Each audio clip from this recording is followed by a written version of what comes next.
Terreno lichen jorka, tachon olchen, wen y chataiken. Que tengas un lindo día, hombre lindo, y muchas gracias por hacer esta entrevista. Hola, mi nombre es Estela Maris Maldonado, soy descendiente cuarta generación del pueblo Selknam, Onas. Me dedico al rescate de mi cultura ya hace muchos años, que ya no lo llamaría rescate porque ya prácticamente estamos haciendo todo lo que hacía mi pueblo.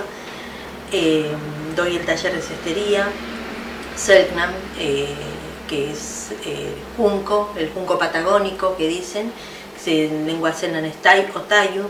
Me dedico a eso, me he dedicado a aprender un poco de las palabras.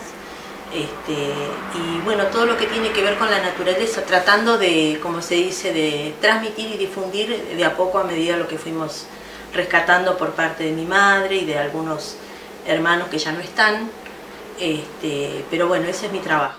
Bueno, Selknam es clan de la rama separada, o sea, se dice que hace muchísimos años este era todo un continente que estaba unido, ¿no? Que se separó. Y esta parte de este pueblo que lo que hizo, se separó, dice que somos hermanos con los tehuelche. Entonces eso significa la palabra Selknam. El hombre era el que cazaba, ellos eran cazadores, pedretes, caminantes, como le dicen, ¿no? Recolectaban todo lo que encontraban en nuestro Haru, en nuestro territorio. Haru en el lengua selknam es territorio. Recolectaban todos los frutos, cazaban guanacos, aparte de comer el guanaco, cubrían su cuerpo con las pieles, del mar o del koi, como se dice, recolectaban todo lo que el mar les daba. Las mujeres trabajaban en las casas con los niños, con los telkien, por ejemplo, esperando al hombre que traía la comida, ¿no es cierto? A pesar que a veces la mujer andaba con el hombre también llevando todas sus cosas personales, porque donde se les hacía la noche, ahí quedaban y armaban, como se dice, su kawi, ¿no? Para pasar días, noches, hasta que recolectaran todos sus alimentos. Cuando ellos cazaban una ballena, un lobo marino, esa grasa era como un aislante del frío, entonces todos los días ellos se cubrían sus cuerpos con esa grasa, que era justamente para no morir de frío.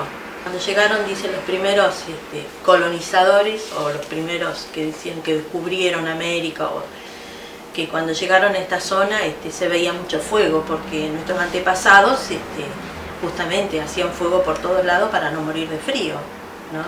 Así que esa era su forma de protegerse del frío. Estaba la ceremonia del Hain, que anteriormente la hacía la mujer, que el matriarcado lo tenía la mujer, hasta que los hombres la descubrieron, de que ellas preparaban esa ceremonia, se disfrazaban, y era como que una burla hacia el hombre.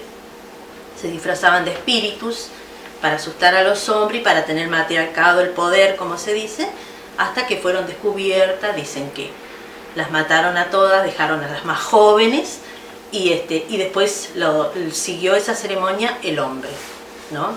La ceremonia del Hain, en que consiste en preparar a los niños ya de 13, 14 años más o menos, que pasen de ser niños a ser adultos. Entonces era una manera de que ellos aprendan a cazar, a vivir, pasar días y días en el bosque sin tener nada, tenían que ellos buscar sus propios alimentos.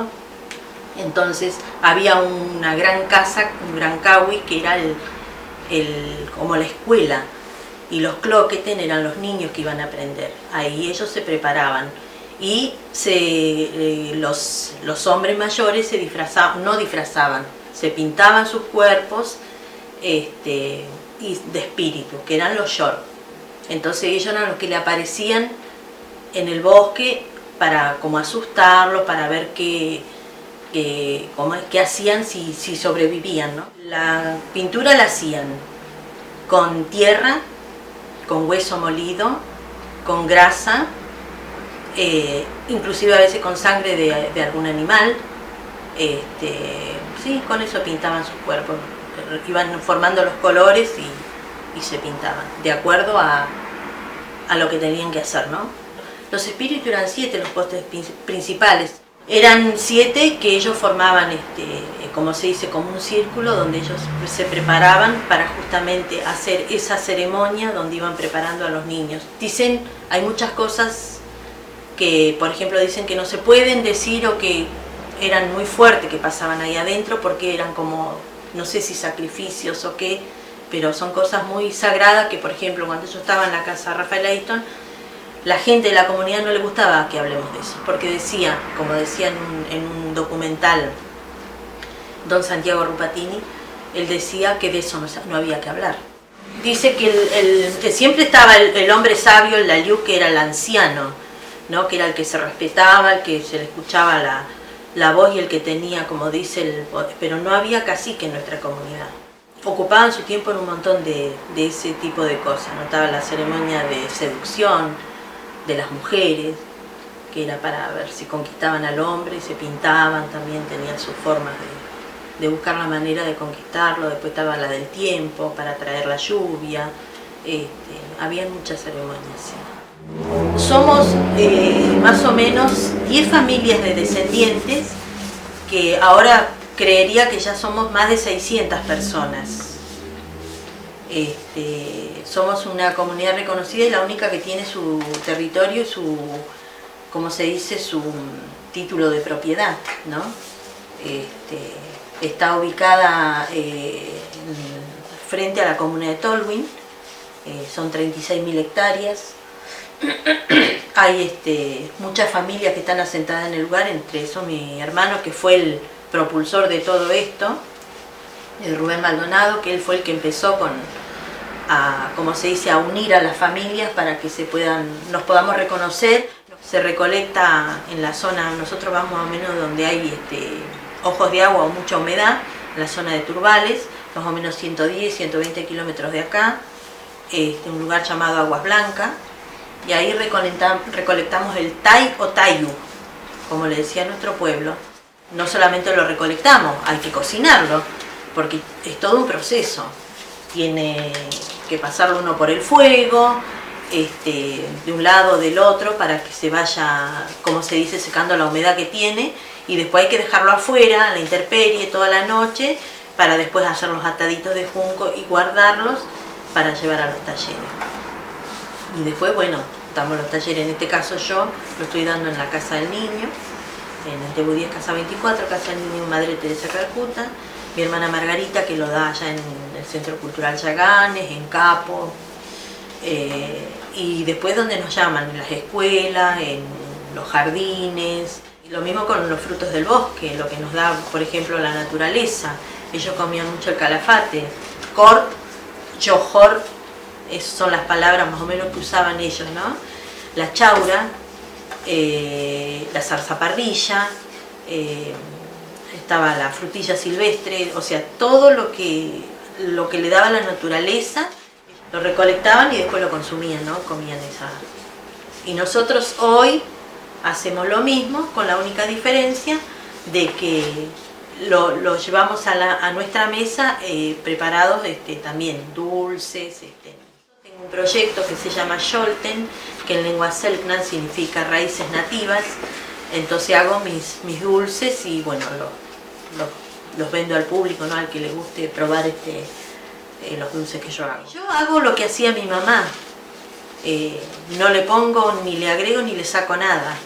Hoy día me dicen, no, mi mamá hace el dulce así, le pone esto, le pone... No, yo sigo la misma tradición. Sí, es diagonal, como le decía, frente a Tolwyn hay un lugar que se llama la Reserva Indígena de Rafael Ayston, donde hay varias familias, entre esas está mi hermano, viviendo en el lugar. No te digo que siguen viviendo de la misma manera que vivían nuestros antepasados, porque hoy día está todo modernizado, entonces cada uno algunos tienen casas común y corriente, otros tienen unas terribles cabañas, pero están ocupando, como se dice, que es lo que nos pedían siempre, era el asentamiento. tener un lugar donde uno diga esto es mío y cuidarlo, y hacer, por ejemplo, yo estoy llevando mis plantitas, mis árboles, mis cosas para tener el día de mañana también mis frutos ahí, ¿no? En Tolwyn hay un lugar que se llama la Reserva Indígena de Rafael Aiston, donde hay varias familias, entre esas está mi hermano, viviendo en el lugar. No te digo que siguen viviendo de la misma manera que vivían nuestros antepasados, porque hoy día está todo modernizado, entonces cada uno tiene, algunos tienen casas común y corriente, otros tienen unas terribles cabañas, pero están ocupando, como se dice, que es lo que nos pedían siempre, era el asentamiento. Tener un lugar donde uno diga esto es mío y cuidarlo, y hacer, por ejemplo, yo estoy llevando mis plantitas, mis árboles, mis cosas para tener el día de mañana también mis frutos ahí, ¿no? Ya te hay que... 一直要好修持修，社会要好这个的会不上，要是修社会这个的这个的就他。